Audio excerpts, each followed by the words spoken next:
There is a movie. It is an important branch of Chinese language films. It not only witnessed the prosperity and decline of Hong Kong films, it also helps Chinese language films. A pioneer and leader in knocking on the door of the world film industry. Its name is Chinese action movie.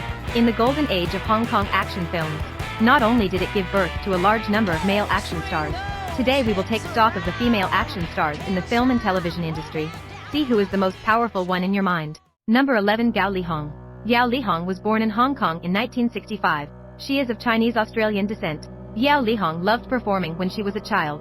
I performed in many plays during school. After graduating from university, Yao Lihong became a model, participated in the Miss Hong Kong beauty pageant in 1984, and won the championship in the competition. But Yao Lihong, who came from a beauty pageant, doesn't like to play the role of a vase.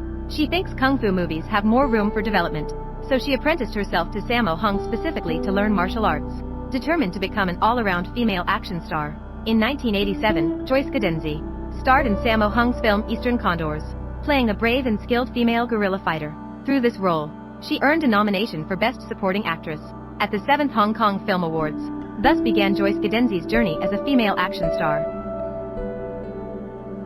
Number 10, Cynthia Khan. Born in Taiwan in 1968, she trained in dance from childhood. Her childhood dream was to become a dancer. In the late 1980s, when Michelle Yeoh retired from acting after marriage,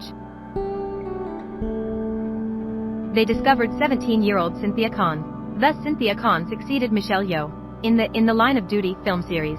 Although the film changed its lead actress, it did not affect the reputation of this film series.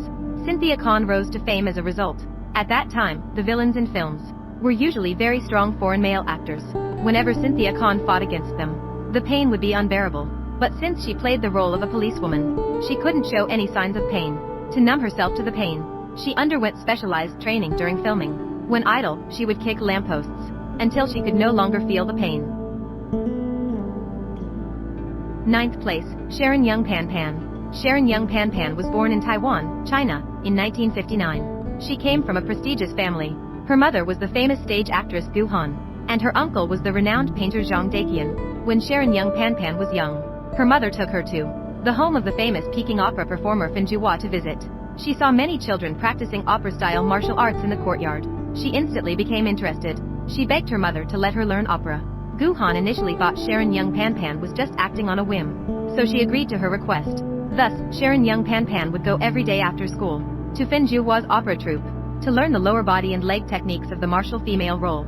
At age 11, Sharon Young Pan Pan developed an interest in classical dance, so she again begged her mother to send her for classical dance training. It was precisely because of her diverse interests that laid the foundation for her future as a female action star. 8. Michelle Yeoh. Michelle Yeoh was born in Malaysia in 1962. From childhood, she loved dancing. Her original dream was to become a professional dancer, but at age 15, she unfortunately suffered a spinal injury during training. It ended her professional career. She was forced to change careers. In 1983, encouraged by her mother and younger brother, Michelle Yeoh participated in the annual Miss Malaysia pageant and won the title. It was precisely because of this competition that Michelle Yeoh caught Sammo Hung's attention. Initially, Sammo Hung didn't intend to train Michelle as an action star, but only cast her in decorative roles. However, after seeing the martial arts sequences in films, she instantly developed the desire to become a female action star. She volunteered herself to the company, expressing her wish to learn martial arts and become an action star. And so, Michelle Yeoh began training with members of Sammo Hung's stunt team in martial arts. Created a tailor-made kung fu action film for Michelle Yeoh. Yes, madam. This film made Michelle Yeoh an overnight sensation. She also received a nomination for Best New Performer at the 5th Hong Kong Film Awards. Nomination for Best New Performer. Afterwards, and China's Heroes, further cementing her status as a female action star. 7th place, Moon Lee. Moon Lee was born in Hong Kong in 1965. She studied dance from childhood. At age 15, her dance performance at a school event caught the attention of director Xu Hinfei. After graduation, she signed with ATV, officially beginning her acting career.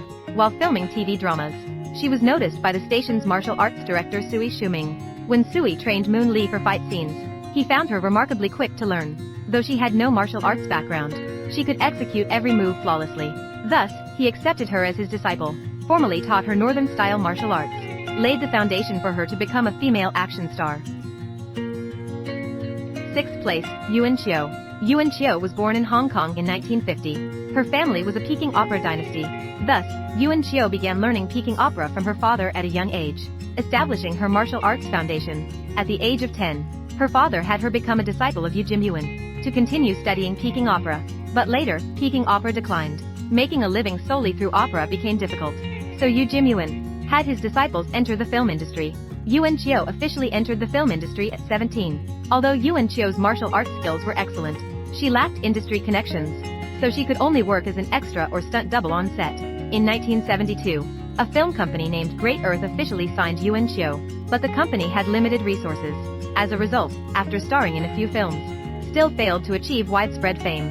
It wasn't until later when Yuan Wuping and Sammo Hung established themselves in the film industry that Yuan Xiao finally gained access to better opportunities. Yet she still couldn't make a name for herself. After getting married in 1985, Yuan Xiao gradually withdrew from the film industry. In 2004, when Stephen Chow was preparing Kung Fu Hustle, Yuan Xiao accompanied her junior sister Yuan Kook to audition for the landlady role. Unexpectedly, Chow immediately spotted Yuan Xiao waiting behind Yuan Kook and invited her to play the landlady. By then, Yuan Xiao had been retired for 18 years. She was reluctant to return to acting, so she directly declined Chow's offer. But Chow was persistent.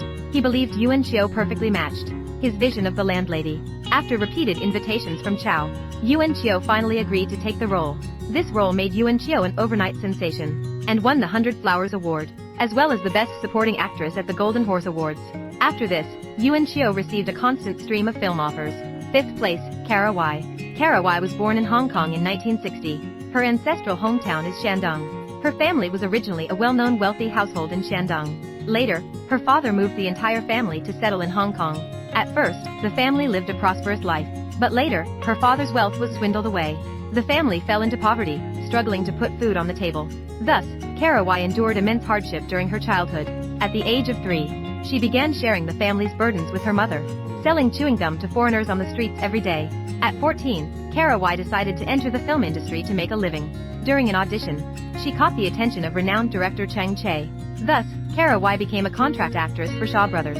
Although Kara Wai starred in many films under Shaw Brothers, but she didn't achieve widespread fame. In 1979, when Lau Kar-leung was filming The Deadly Breaking Sword, Kara Wai was originally just an extra in the film. There was a scene in The Deadly Breaking Sword where the female lead gets beaten. Since Lau Kar-leung's kung fu films emphasized realistic, impactful strikes, the original actress couldn't endure the pain after being hit, so she quit on the spot. At this point, Lau Kar-leung urgently needed a replacement actress.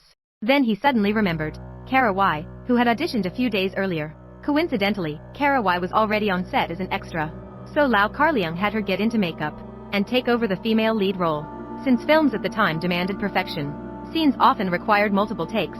As a result, during the beating scene, Kara Wai endured over 40 punches from a male actor, continuing even after vomiting, without quitting. After filming wrapped, Lau Kar-leung officially took Kara Wai as his disciple, teaching her martial arts. In 1981, Lau Kar-leung tailor-made the action film The Lady is the Boss for Kara Wai. The film became an instant hit upon release. Kara Wai completely became a household name as a kung fu star. The following year, she won the inaugural Hong Kong Film Awards Best Actress Award for this film. 4th place, Chang Pei-pei. Chang Pei-pei was born in Guangdong in 1960. She was originally an athlete in the Guangdong martial arts team and won the Chinese Martial Arts Age Group Championship in 1977. Because Chang Pei-pei loved acting, she chose to retire at age 19 to pursue opportunities in Hong Kong. At the time, Shaw Brothers was recruiting martial arts performers. With her martial arts skills, she easily passed the audition. Although Chang Pei-pei starred in many Shaw Brothers films, she never achieved major fame. So after the 1980s, he gradually transitioned behind the scenes, becoming a stunt double and martial arts choreographer. Though she wasn't widely known outside the industry, almost everyone in the film industry knew her. In 1996, director Ant Hui even based a film on her story, titled The Story of Ah Kam, with Michelle Yeoh playing the lead role. 3rd place, Yukari Oshima. Yukari Oshima was born in Japan in 1963. As a child, she adored action movies and became obsessed with martial arts. At age 13, she apprenticed under famed Japanese martial artist Yasuaki Kurata to study Goju-ryu karate. Yukari Oshima had exceptional martial arts talent. By 16, she'd won Japan's National Karate Championship. Her love for kung fu films, and her master's own action career, fueled her ambition to become an action star. After Yukari Oshima graduated from university, she enrolled in the action actor school founded by Sonny Chiba to receive training. At that time, the best kung fu films in the world were made in China. So if one wanted to make kung fu films, they had to come to China to pursue their career. In 1986, Yukari Oshima left Japan and came to China to develop her career. Her mentor, Yasuaki Kurata, had already established himself in Hong Kong's film industry. With Kurata's recommendation, Oshima starred in The Millionaire's Express, directed by Sammo Hung, thus beginning her path as a female action star. Second place, Angela Mao. Angela Mao was born in Hong Kong in 1950. At the age of 6, she was sent by her parents to Fuxing Drama School to train in martial female roles. The martial female role is a type of female character in Peking opera, mostly portraying women skilled in martial arts. It was precisely because Mao trained in martial female roles from a young age that she laid the foundation for her later career as a female action star. In 1970, 20-year-old Angela Mao starred in her debut film The Invincible 8, thus launching her acting career. In 1972, she headlined the action film The Thunderbolt Fist, directed by Huang Feng. The film became an instant nationwide sensation upon release. Mao became a household name as a female action star. Golden Harvest's top male action star at the time was Bruce Lee, while Mao was their leading female action star. After achieving fame, Mao didn't rest on her laurels. To perfect her martial arts moves in films, she traveled to South Korea to study Aikido, eventually earning a third-degree black belt. Upon returning with her new skills, she starred in films like Broken Oath and The Tournament, which catapulted her to international fame. The 1987 Japanese fighting game Street Fighter featured Chun-Li, a character modeled after Mao's image. Because of Angela Mao's exceptional martial arts skills, she could perform Bruce Lee's most challenging moves. Hence, she earned the title the female Bruce Lee. First place, Cynthia Rothrock. Cynthia Rothrock was born in the US in 1957. At age 13, she began studying karate. Later, she trained at Chinese martial arts institutes. There, she mastered the use of various weapons. She's also a 5-time world champion in karate forms and weapons. Competitions were co-ed at the time. This record remains unbroken to this day. They needed a female action star to pair with Michelle Yeoh, so they recruited Cynthia Rothrock. Rothrock's fight scenes differed from other female action stars of her era. Her movements were expansive. Every punch and kick packed raw power, leaving audiences deeply impressed.